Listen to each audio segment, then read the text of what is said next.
नमस्कार दोस्तों, स्वागत है आपका श्रीलिंग पुराण में। आज हम देखेंगे सोमवंश के वर्णन में श्री कृष्णा का प्रादुर्भाव। तो आइए दोस्तों शुरू करते हैं। सूत जी बोले, शाश्वत राज के सत्य बोलने वाले 4 पुत्र थे। भजन, भाद्रमाद, दिव्य तथा देवाव्रत नाम के ये चारों पुत्र बड़े पराक्रमी थे। अब अंधक और वृष्णि के वंशों का विस्तार से वर्णन सुनो। देवाव्रत नाम के राजा ने सर्वगुण संपन्न पुत्र पाने के लिए तपस्या की। उससे उसको पुण्यवान वभ्रु नाम वाला पुराणों का ज्ञाता पुत्र प्राप्त हुआ। देवाव्रत और वभ्रु दोनों ने यज्ञ और दान के द्वारा ब्राह्मणों को प्रसन्न करके अमरत्व प्राप्त किया। वृष्णि की गांधारी और माद्री 2 भार्या थी। गांधारी ने सुमित्र और मित्र नंदन 2 पुत्रों को पैदा किया।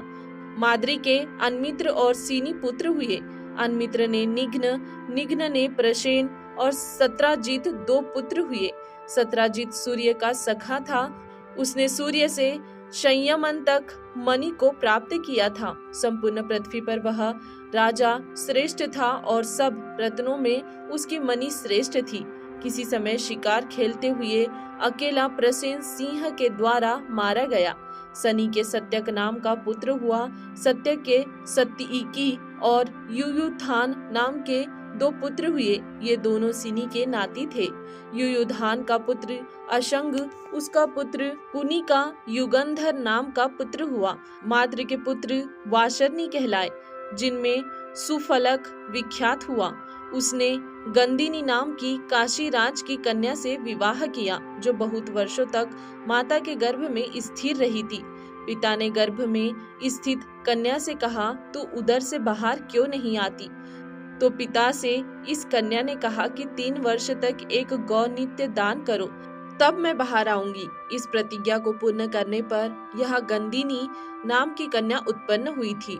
सुफलक के द्वारा इसके अक्रूर जी का जन्म हुआ।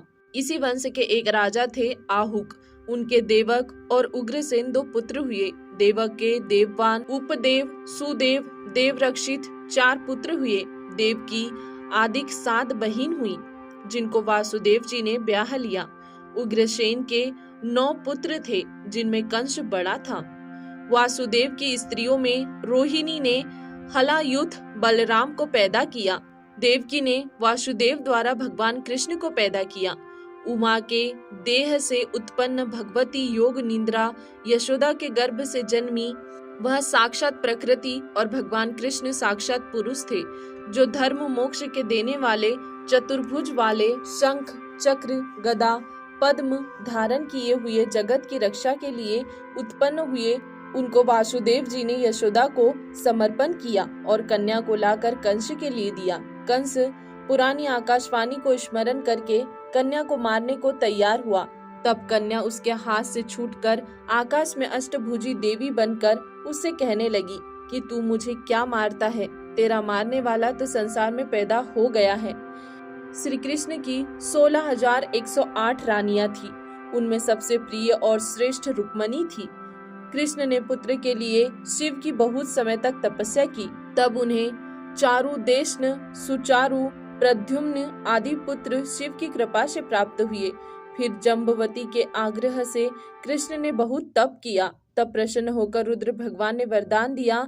तब जम्बवती के सांब पैदा हुआ। इसके पश्चात भगवान कृष्ण को जब 120 वर्ष बीत गए, तब ब्राह्मण के साप के बहाने से अपने कुल का नाश किया और जरा नाम के व्याध के अस्त्र से शरीर त्याग कर दिव्य लोक को पधारे।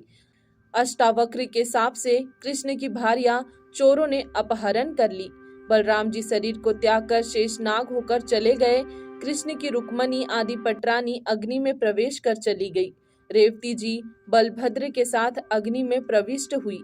अर्जुन भी अपने भाइयों के साथ स्वर्ग को पधारे। इस प्रकार मैंने संक्षेप में आप लोगों को कृष्ण की कथा कही।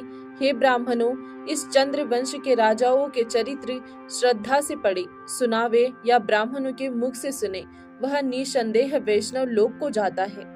दोस्तों, आज के लिए इतना ही। इसके आगे देखेंगे हम अगले वीडियो में। तब तक के लिए धन्यवाद।